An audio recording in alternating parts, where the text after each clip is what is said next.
Carry on the beat. It's a dark skin fella, kid to make cheese, I ain't talking mozzarella.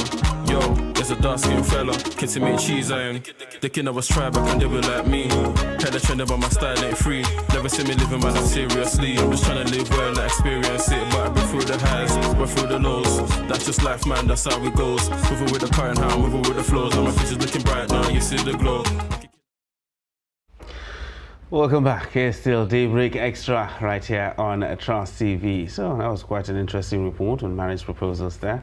Well, maybe with the feminist movement, we are seeing a gradual shift. Really because of a feminist movement? Of course, it's because of the feminist movement. I mean, like women, what a man can do, a woman can also do almost better. Back here at home, it still just doesn't sound right. Yeah, well, maybe we can actually have that. So now let's switch a little bit to entertainment right here this morning, and of course we were being joined by Afolabi Oluwatosin, who is also better known as DJ Holoski. All right. Sounds really. Yes, he is a DJ, an MC. A presenter. That's a lot. And of course a producer as well. Sounds like a lot of work, wearing different hats like that. It's good to have you on the show. Thank you. Thank you for having me. It's good to be here. First of all, before we go anywhere, what do you think about women proposing to men? Yeah. What's your opinion on that? I think it should be the future of Nigeria right now, because my goodness, I can't believe we have too many shy guys. So we do? Yes, we have a lot of them. It's like the reverse of the situation right now. Before we used to have bold guys, so they walk up to the lady, but these days we actually have shy guys. Sometimes the ladies that actually walk up to them and they're like, do you want my number? So I mean, there's no harm in doing it. Well, maybe if not that I'm already married, I wouldn't have my I think I would have liked to be proposed to. Would that be fun for me? Interesting. Yeah, maybe you feel good I'm about like, yourself. Well. Put the flowers, everything, and you're like, would you marry? I'm like, yes. Like really? You know that feeling you guys get? I get that feeling too. All right, so that's true. So once again, welcome to the show.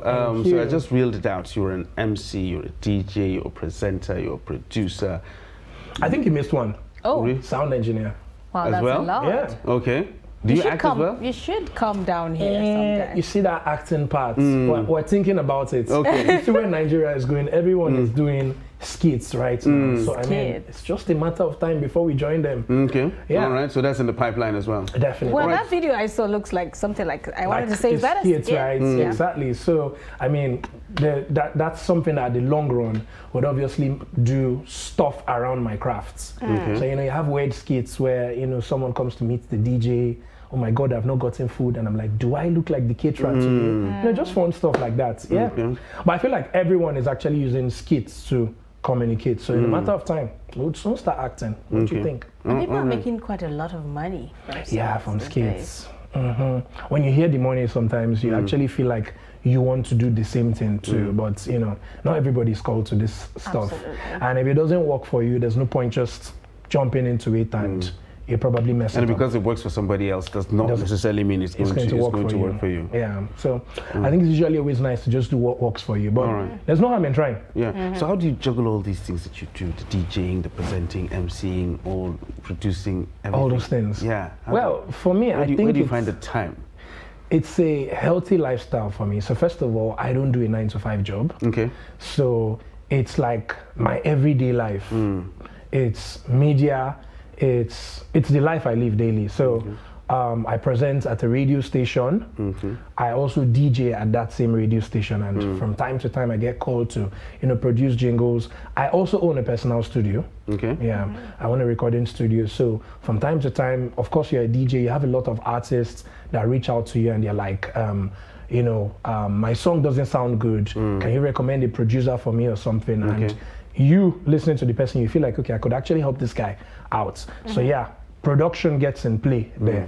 So you could help this artist produce their song and also promote their music at the same time. Okay. And then for the sound engineering parts, I really don't think there's anyone who is into the DJ business, production business, that you don't know how to connect cables, connect it to this mixer, it brings out sound from the speaker, connect to the amplifier, use processors and stuff like that. So I think for me, it's intertwined. Okay. It's it's linked one way or the other, and I guess maybe very soon we'll soon start shooting skits. Interesting. Well, so has there ever been a time where you had to juggle maybe being a DJ and being an MC at the same time? Just Yeah, juggling I've had really fun moments. Oh, yeah, I did a gig sometime, I think maybe like 3 years back. Yeah. So the MC that was supposed to show up at the event, it was supposed to be a camo. I think that's the right word.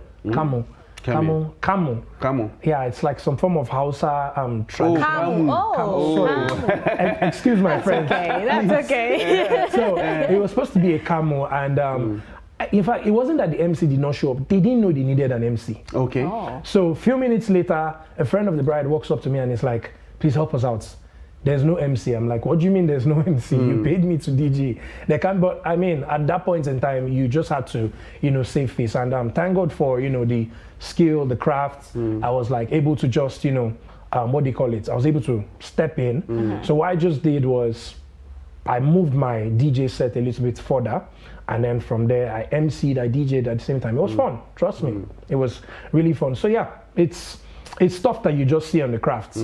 There are even days that you actually get to events and the MC is not even doing what he or she is supposed to do. And at least with that skill, the body of knowledge that you have, you can easily just, what do you call it? Suggest to him, okay, how about you do this? How about you do that? A lot of people actually jump into this stuff without even any foreknowledge of it. Everybody just feels like, MCs are collecting money right now. Let me just be an MC. You just go there and, the person gets there, doesn't even know the first thing to do, doesn't know when to introduce himself, introduce guests, how to recognize dignitaries. And this guy is probably calling some honorable by his name. We have so person in the place, and they're, no, don't do it like that. Yeah. So stuff like that. So not everybody is really skilled at this thing, but over time, when you just walk, you just find yourself, mixing them together. I think I just added being a hype man. Okay. Yeah, so How does I that don't hype work? at clubs. I just hype at. So I'm more of a DJ that does wedding events. That's like my selling point. Anyone that knows me knows I do a lot of wedding gigs. That's what I do. I just love weddings. I don't like clubs. I've never played at a club. Okay. Yeah, never played at a club. But wedding events are like taking a different turn where most of the things you see in the club, most of the things you see at parties, people are trying to like bring that them into the wedding space. So now you have hype men at weddings. So imagine the bride and the groom, they're dancing and the hype man is giving the hype, calling their name, go so person, go that person, like that. There's just this vibe gives. Are you thinking of getting married or are you married? There's that look on your face. Okay. No, There's this look of, oh my God, I need a hype man. do you like get like a different kind of payment to be a hype man, or how does that work? Okay, so for now, I think I just do it for the fun of it. Why? Because there are some people that actually get paid off from doing that. And since it's not really a strong point for me, it's just stuff that maybe I went to a gig, there wasn't a hype man, the MC. So now you have MCs so once upon a time, there used to be like, let me just backtrack a little. There used to be like about 3 generations of MCs in the wedding space. So you had MCs that you had to be a comedian then to be an MC in this town. And then after then, we actually moved from that era. Now we're at the era where we got to the era where to be an MC, you just need to know how to make people have fun. Right. Play wedding games. You see a lot of wedding games at weddings these days. And now we now have the next phase of MCs now. So we now have MCs that are, they will pass as a comedian.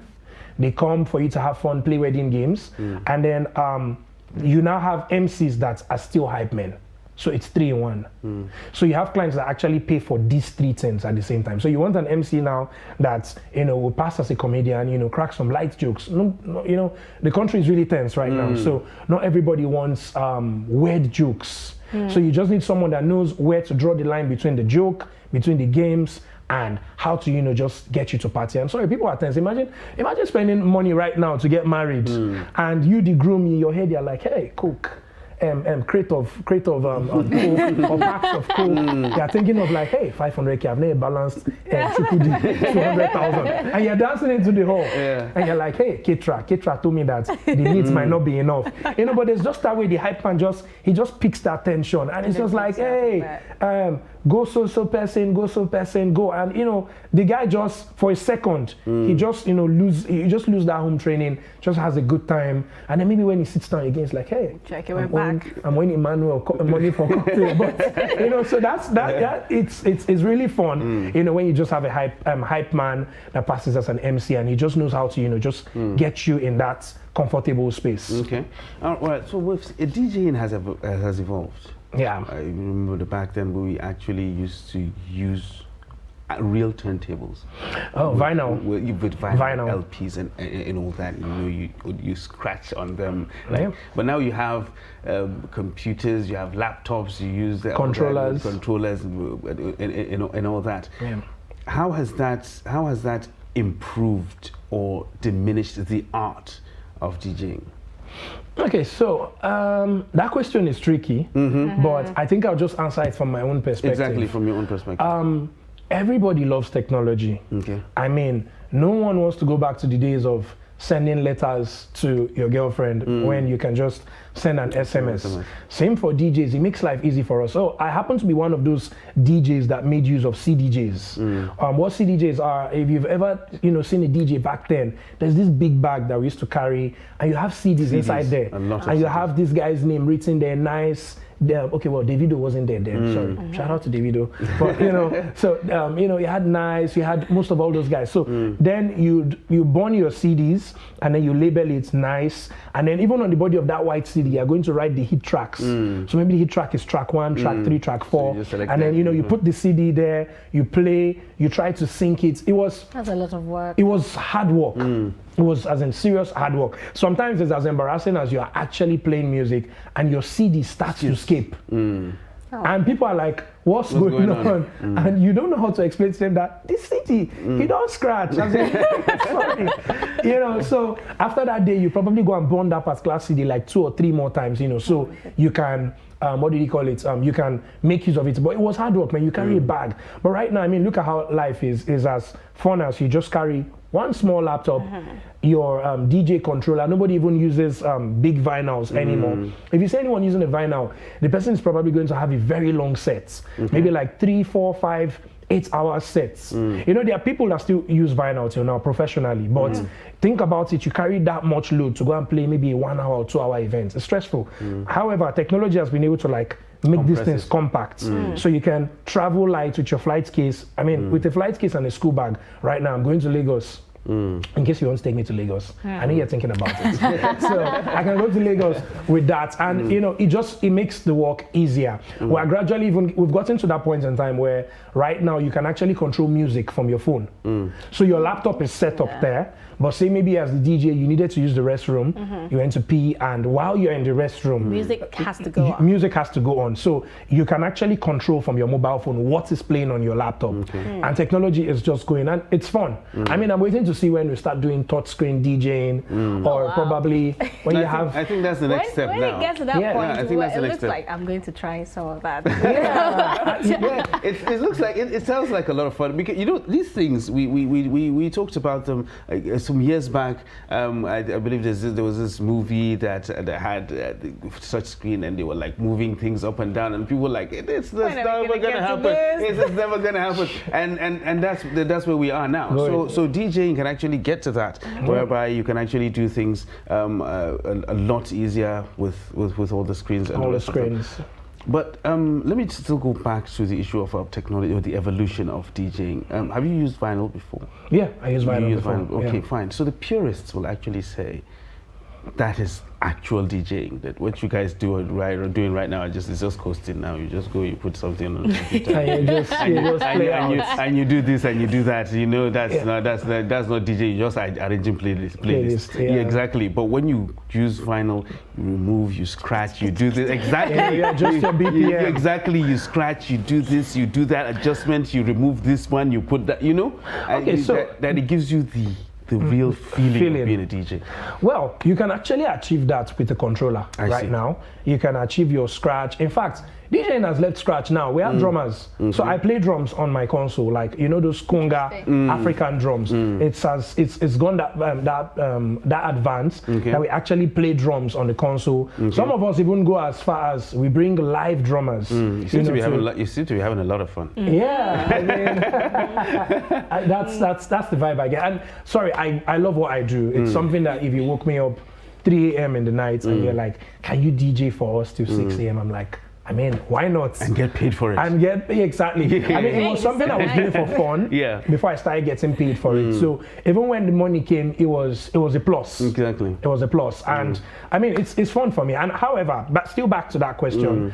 So vinyl doesn't actually kick out the idea of making use of controllers. You have controllers right now that the face is actually built like vinyl. It carries vinyl. You have controllers now that have vinyl that works with them. So it's actually it has the vinyl feeling. The only difference now is you're not putting records on them here and there. Which I mean, over time we had to leave that. I give you a weird situation of where your record is scratched and it starts to skip, and it's really embarrassing. I mean, right now, it's cool that you can play this song 200 times. I have a song on my system.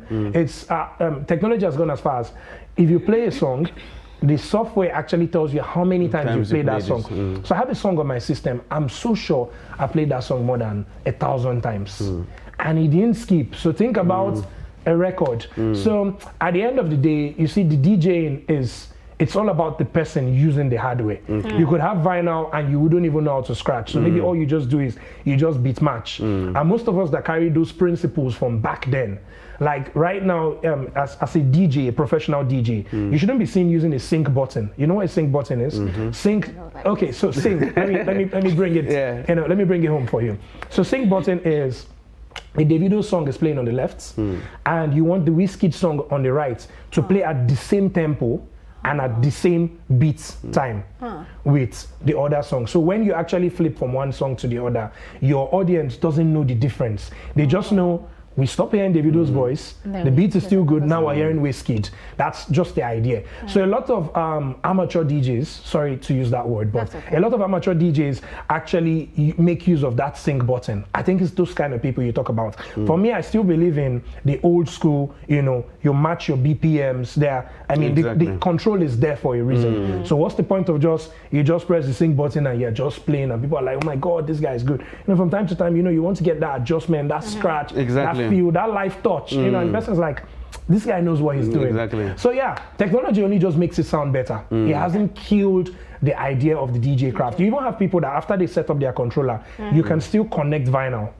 So there's actually a space for that kind of connection right now. So if you're still the old school kind of DJ, you still like that feeling of vinyl, you can actually connect that to your controller. So your controller is in front of you, but then you use vinyl to scratch.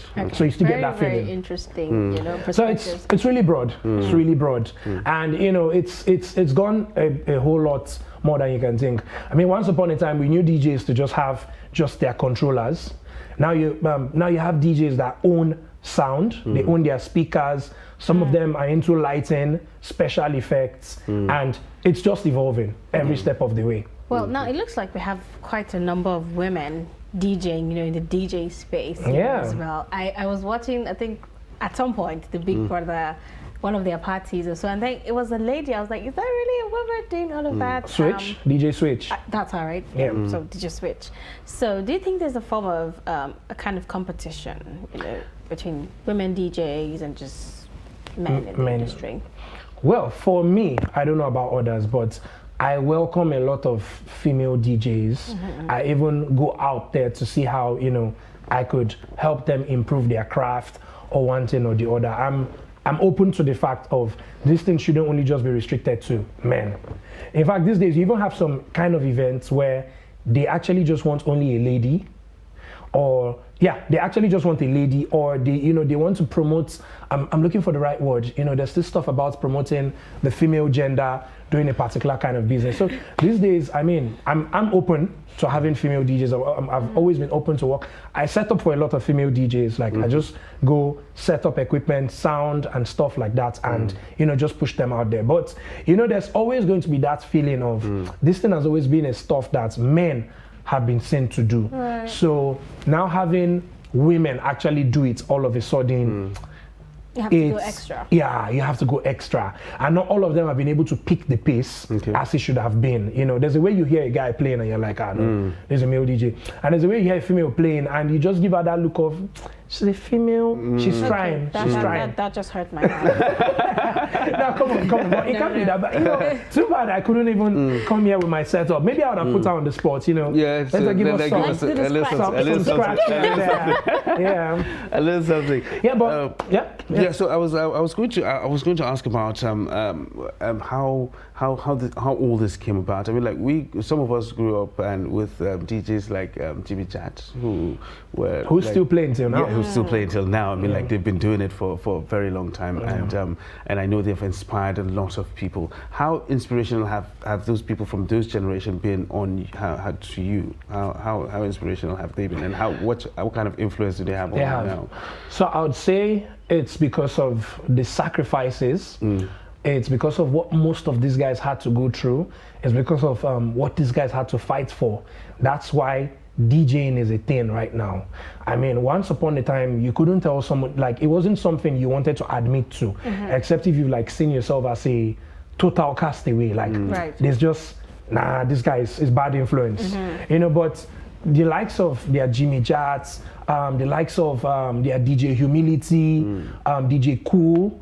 So most of all these OGs, they've been able to help us put the craft in the corporate space. So you can actually go out there and tell someone, you know what? I'm a DJ. Like, I don't hide it from anyone. Actually own the fact. Yeah, that you're a DJ. I think maybe when it was a hit for me, I was able to tell my in-laws when I was about to get married, when they're like, "What you do?" I'm a DJ. This is what I do. As in, I play music. You should check out some of my videos, or you should even come to some of my gigs. And you know, it's gotten to that point in time that we're actually welcomed with open arms because you can't do anything without a DJ right now. You give birth to a child.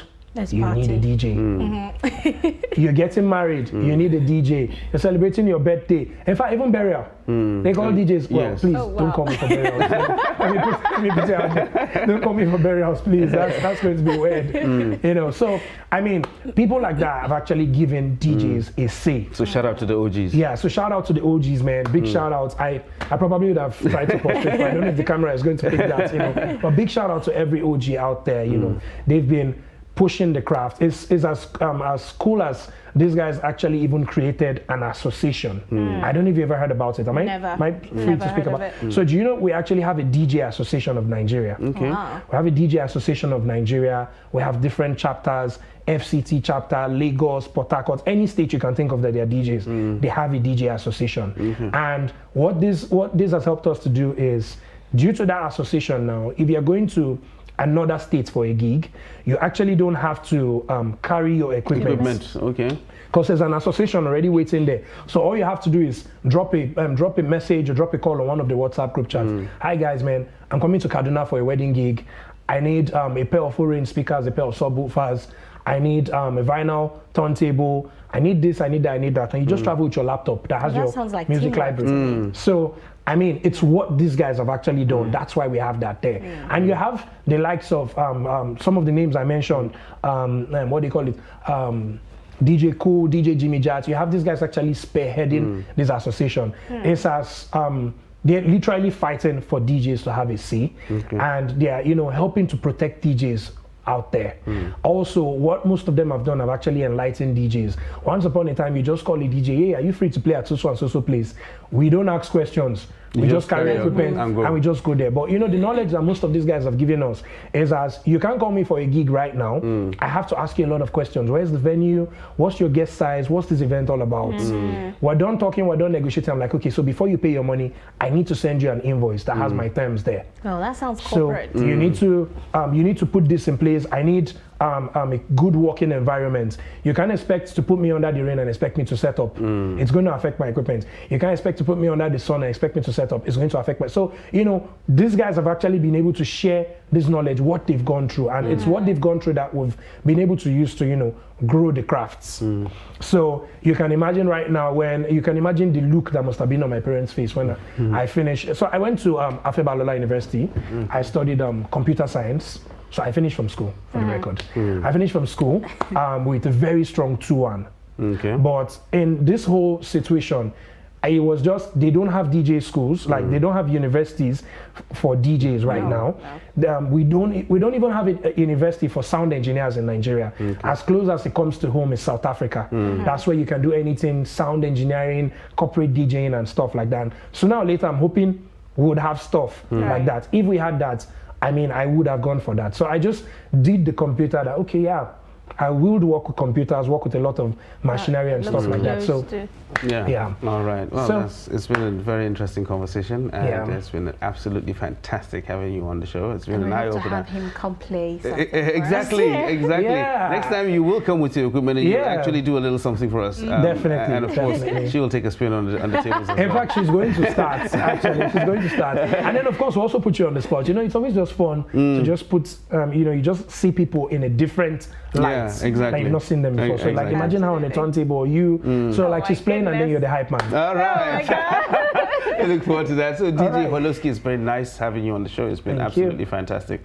And we look forward to having you here again. Definitely. I would love to come back. All right. Like, I felt like if they left me here, we'd probably talk to it. So Exactly. I want the conversation to end. Exactly. Keep going. All right, so thank you. for having me All on right, the thank you show. very much for coming on the show. Yeah.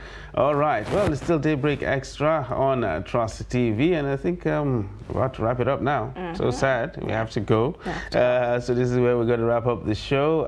It's been absolutely amazing. It's been a blast. We've talked about customer service. We've talked about DJing, and we've had partying, and we've had so much fun in the studio. I mean, like we hope that you had fun watching us as well. So let's do it all again. I am Ibrahim Yusuf. And I'm Zainab Bella.